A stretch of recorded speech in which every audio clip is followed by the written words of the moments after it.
What I'm going to talk about is design and the importance of design as a problem-solving technique. The discussion this morning was extremely stimulating, especially when it touched on points of interest about identity and personality and who we are and how we're going to merge with different technologies in our phones and how we can present our persona, looking at the robotics and animation, and then Robert's excellent talk leading the morning off. What I'm going to talk about is looking at ourselves as our personas, as our personhood from a philosophical point of view, and how we can possibly wear them in the future with artificial general intelligence, and where the gap is that I find, where AGI and AI are going very into the computational systems and substrates and looking at whole brain emulation and independent substrate minds. What about our identities as far as our personhood from a philosophical point of view, our emotions, our essence, our desires? How does that transfer? What might it look like? And why is this integral? And why is it being missed? See, now, let me see if I can go down. Okay. My talk will be divided into 3 sections: personhood and wearable selves, methods and materials, and wearable selves and new types of normal, which I'll just skim off of at the end. First, to begin, historically, we were often judged by our bloodline.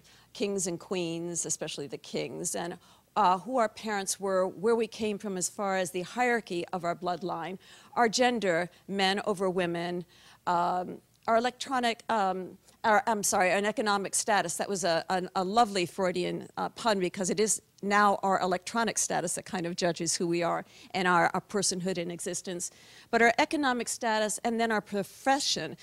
Today, and as we move forward, we're looking at genetics as being more the discriminating factor about our bloodline. It's more the components of our genes that can and will judge our viability as our personhood and our human and our post-human existence. Our mutability as far as gender, we no longer are sequestered to an unfixed gender of being a man or a woman. We can be androgynous, we can switch back and forth in real time and in virtual environments. Our economic status is unstable. We know that from the past few years, and our professions are changeable. At times we steer our expressions, and at other times our expressions steer us. At times we wear our bodies, and at other times our bodies wear us. The emerging field of mind uploading or mind transfer, mind copying, is concerned with copying and transferring the mind, what the brain makes. Nevertheless, an upload, for short, will be located in a substrate or on a substrate, on a platform or in a platform. So regardless of the fact that if we leave our biological bodies behind, we will still coexist within some form of shape or system, whether it's an algorithm or whatever it becomes. It still is a substrate, and therefore it still has some kind of envelope or body or a meaningful form in that regard. Now here again is where I see a gap or the break in thinking, that the appearance and expression of persona is a conceptual gap in the field of mind uploading.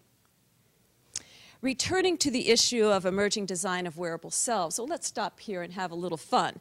What is the self? First, the self is a construct of the brain. It's what the brain does. It's our thinking motivations. It's our thinking apparatus. It's the firing of neurons and dendrites in our brain and the spiking of emotions and thoughts and behaviors that we can transfer onto fMRI, although that's highly questionable. But still, I'll show you a slide where we do that.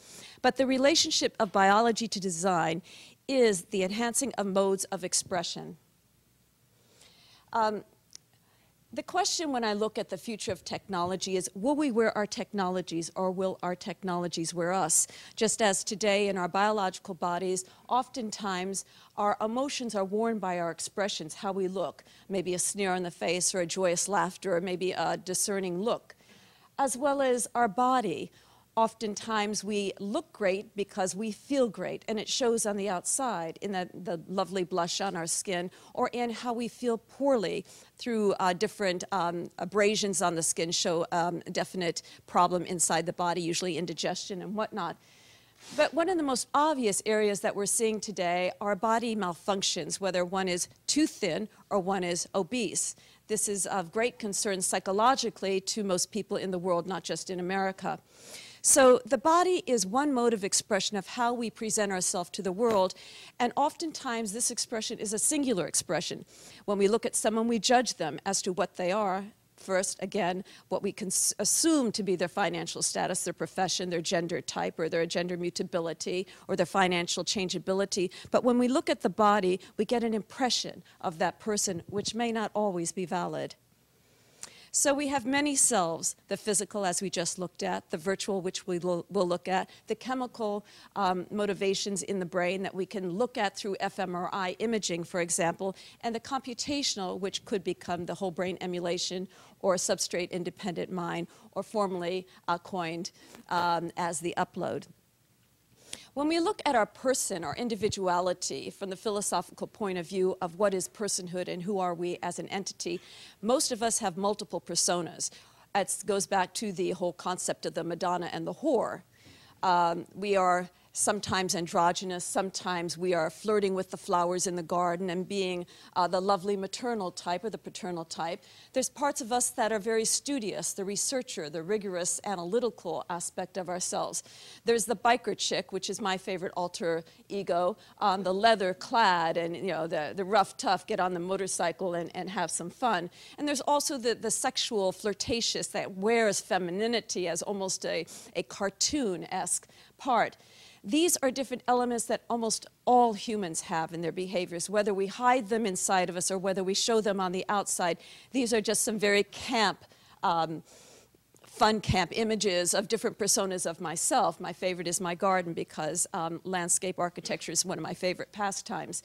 But then we go into the avatar, we get into our synthetic entities, and that brings a whole world of possibilities, as we saw in some of the images that Amy presented, as well as in the animation images that are used in the film industry to determine personhood of the human and the humanoid and what is our relationship with the robot. One of my favorite artists is Elif Ayater, who's a professor of design in Istanbul, Turkey. And many of you know her in Second Life as Alpha Ayer. Well, Alpha Ayer is an entity who is a subpersonality of Elif Ayater. And Alpha is one entity who exists on her own in Second Life. However, she split her personality into multiple other selves. And so out of Alpha Ayater came these other entities, and each one is an individual. Some of them are friends and some of them are not friends. Some of them even fight and don't get along and won't speak to each other. So here you have a human who creates an avatar. The avatar creates sub-personas, and they each carry on a different personality and relationship with their own designs. Now, each one of them is a fashion designer, and they compete within their own fashions in Second Life, and it's become quite a growing business.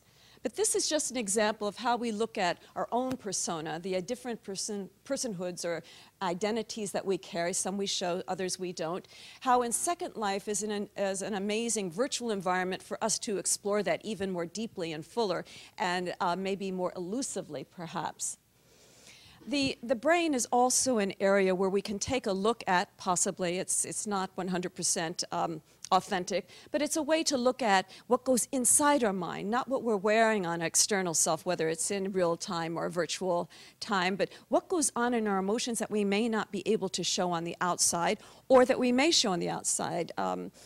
So we have Pieter Janata at UC Davis's illustration of different emotions in the brain. Going to the fMRI reality reliability question to Richard Davidson's image of an individual who meditates, who's an expert at meditation, and the novice at meditation, and the different relationships to the chemical activity, the neurological chemical activity in the brain. The top image is of a brain of someone who's looking at something, and the same image of the person who's hearing that something without looking at it. Now, these images, I'm just using them kind of tongue-in-cheek, I suppose. I wouldn't rely on them exclusively because the issue with fMRI imaging is that when you take this image, you're going into a tube, usually, if not always, and that tube can affect those of us who have claustrophobia. Not only that, when you're in the tube, there's no way to tell what your behavior is inside that tube. And if you're asked questions about different discerning issues like, do you hate your mother or do you love chocolate, you may respond differently based on what else is going on in your mind. So even though the fMRI images are somewhat reliable, we can't totally rely on them as being absolute depictions of the intellectual or the neurological and emotional processes that are going on in the brain. I think this is a very important part, because when we talk about mind uploading, we're looking at what's going on in the brain and copying it. So when we look at the possibility of our emotions even being confused inside our brain and our judgments being confused inside our brain and not absolutely accurate as far as our technology is able to depict, what does that mean as far as transferring our persona? I'd like to look now at wearable selves and methods and materials. Going back to the main question of my presentation is, will we wear our technology or will it wear us? I'll let you read this yourselves. I don't need to read it for you. But one of the major issues in being a biological agent is that we form addictions and certain behaviors that are not necessarily advantageous to our lifespan. The question there is, when we go into other types of environments, especially if we transfer our mind or copy our mind onto a non-biological system, what will be the different types of illnesses or impairing our life extension? What are those possibilities there? Last weekend in Teleplace, there was a talk on this, and it was Suzanne. Is she in the room? No, she's not here. It was an amazing talk. We looked very lightly at the possibilities of what type of substrate systems would we go into, and how will we determine if those systems could get some kind of, what we'll say, virus, to be, you know, short on this, but what type of system could develop as far as our life extension just because we're going into another modality that's not biological, since we consider our biology to have certain problems. How do we know those systems won't have problems? Now, we know that our biology is run on energy, and we know that the mitochondria that work with our body are very crucial to developing energy in our body for us to exist. So there is a dual relationship. The mitochondria do not share the same DNA as the human, so we have the symbiotic relationship. We hope the mitochondria is good to us and we're good to it, and we get along and it keeps us alive and growing. So there will be a symbiotic relationship when we go into non-biological systems. But we have to think about what the energy source is. And currently our energy source is a plug in the wall. And as we notice with technology, sometimes that plug doesn't work, or there is an energy deficit, or we have a shutdown. If you're not on a grid like in Texas where I live currently, we're on a grid, so it's not such a big problem.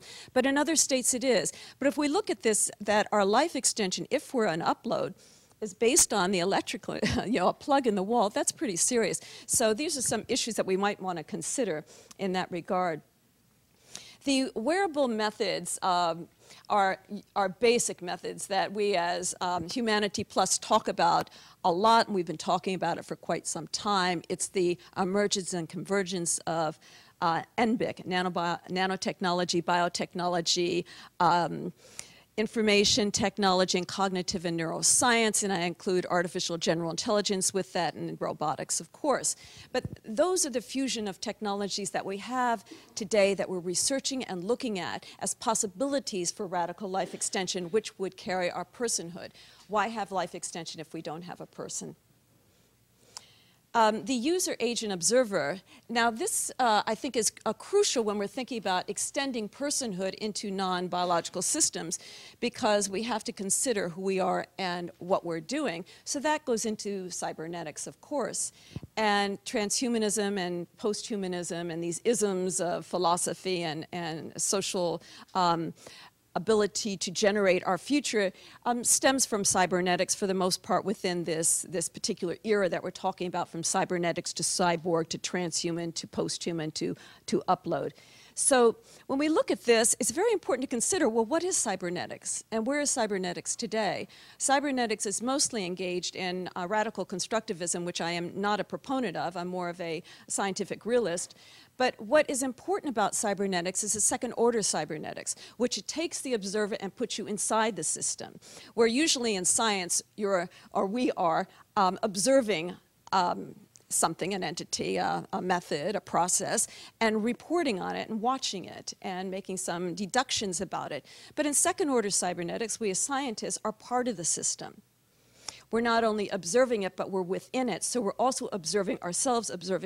So it goes on to an infinity on that. But this is very important when we consider developing the emerging designs of personhood and multiple selves and multiple substrates. So we are actively part of it. We're redesigning and resculpting our own identity. So we do it, going back to the earlier slide, we can do it with working out at the gym or gaining weight if we want that look, or we can do it with taking on various personas in real time, how we want to look and present ourselves to the world, or in virtual environments. And eventually we'll be able to do it in other substrates.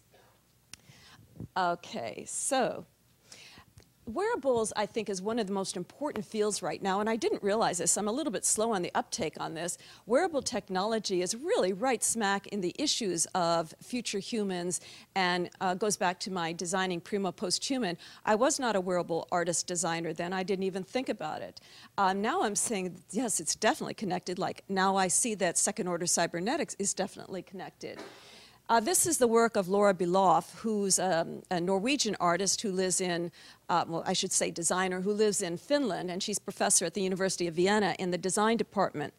This is the heart donor mechanism, but it also engages her emotions when she meets people. Or if you wear this vest, you grasp the emotions of someone else in your near vicinity. And it also can upload it onto the internet. It can tweet it, can do all these different mobile devices that Amy discussed. This is an old piece. This was done 10 years ago. But it just shows that what was being thought 10 years ago is consequential and is being immersed right now in other types of technologies. I think these designs are very interesting in looking at the methods and materials of designing multiple selves and multiple platforms. This one on the left is that tattoo. Recently I was interviewed for MSNBC News on sexuality and the issue of tattoos, whether it was a sexual thing or non-sexual. And I said I thought it was old world. I wasn't that interested in tattoos because they haven't changed over eons. Still the ink on the skin, one-dimensional. They last forever. They don't change colors. They don't communicate with you. It's just a tattoo. How pretty they look and how lovely they may be, I find them a bit old world. This tattoo is quite interesting because it's a tattoo that is worn by someone who is a diabetic. And that tattoo will relate to the patient or the individual, how his or her blood sugar is going. And then after a while, the tattoo will fade. And then you get it redone again based on where you are at your health, because our health is constantly changing. So that's a very interesting type of tattoo, which is a bit of a wearable, but it's showing what's going on inside the body. And it is a mode of expression because how our physiology affects our brain. Well, no, Max asked me the same thing earlier. He said, why is it on the ass? No, I think that's a sexual thing. Going back to advertising, and Robert will appreciate this, that, you know, tits and ass, what can I say? And that picture that Amy showed earlier of the, you know, the image, your virtual image, I mean, she had to have great breasts. I mean, so this is the world we live on, so it still is gender-based and sexual in certain ways. So I think it's a great picture. Okay, moving on. This is a fabulous design. This is a wearable art design, but it also shows the mood and the personhood of the entity wearing it. It changes with color, it changes with shapes and textures. This is nothing new. MIT has been doing this for 20 years. However, it's becoming more sophisticated. It's becoming more lovely. The textures are smoother and softer and more transparent. The technology is better, so it's not just a clunky fashion show at MIT with, you know, wearable fashion. It's being integrated in very marvelous ways. I think the other image, too, there is beautiful. And lastly, at the top, Imogene Heap is a performer. She's tweeting her performance as she's performing it. Again, nothing new, nothing outstanding, but it's so integrated, and I love seeing it done with excellent design, so that it's not just funky integration. There's a sense of design and elegance within the design, which I love a great deal. Here again, a design that speaks for the blind. So this is where product design and industrial design are going. Now, they fall short of going where we as transhumanists and those of us who are with Humanity Plus are interested in going, but they're on their way, and I see hope. It was 8 years ago, I guess, I gave a keynote in Estonia at a design conference, a European design conference, and I was talking about primo post-human, and everyone thought I was a bit nuts. But today it's coming more and more where we're seeing whole body prosthesis as a design. We're seeing that the integration as a design. So I think that this wearable technology speaks for itself, so the blind can see through speaking. To sum up, I think one of the most important areas for all of us to pay attention to is what we consider normal. My introductory slide showed where we've changed our views from bloodline to genetics, from one gender to multiple, for economic stability and your family, your history, your where you come from as far as finances. And today we're up and down and all around, and that our careers are so changeable that it's a non sequitur. So, design process for wearable cells. When we get into that, we take a look at my favorite quote going back to Cybernetics, because I see the connection so strongly. A living organism is no longer seen as a permanent form, but rather as a networked activity. And I think this kind of sums it up. All the talks so far today. So I'd like to take my final look at the important consequences and the implication. Well, maybe not. Maybe the key assumptions first. The key assumption is the knowledge of our own selves as a single agent. The important consequence is the impact that enhancers, the observer, us, has on the project, the body, the brain, the system, while being enhanced. How are we doing this? Why are we observing ourselves? Why is personhood so important? And the implication is a new normal, multiple selves and wearing them. So the implication is going beyond the one-to-one translation, and the one-to-one is brain-to-computer translation. The process of determining what aspects of ourselves to transfer. Do we want to transfer all of ourselves? What about the personality characteristics that we don't favor? What, should we include them, not? These are questions to ask ourselves about how we want to be in the world of the future. And the outcome, wearable selves and multiple systems. That is, I think, the crux of the matter when we think about one personhood, multiple selves, and multiple systems, and to look at the most important area, which will be discussed tomorrow, and we have experts in the area of uploading whole brain emulation, substrate-independent minds, the interface of artificial general intelligence with the human brain and what we might become, to consider the elements of design, the aesthetics, the visuals, the personalities, the behaviors, the attitudes we want, how we want to represent ourselves in the world, in the virtual worlds or in the real-time worlds, I think are highly consequential, and I welcome you all to engage that in all the work that you do, and not leave the humanity and the human behind. Thank you.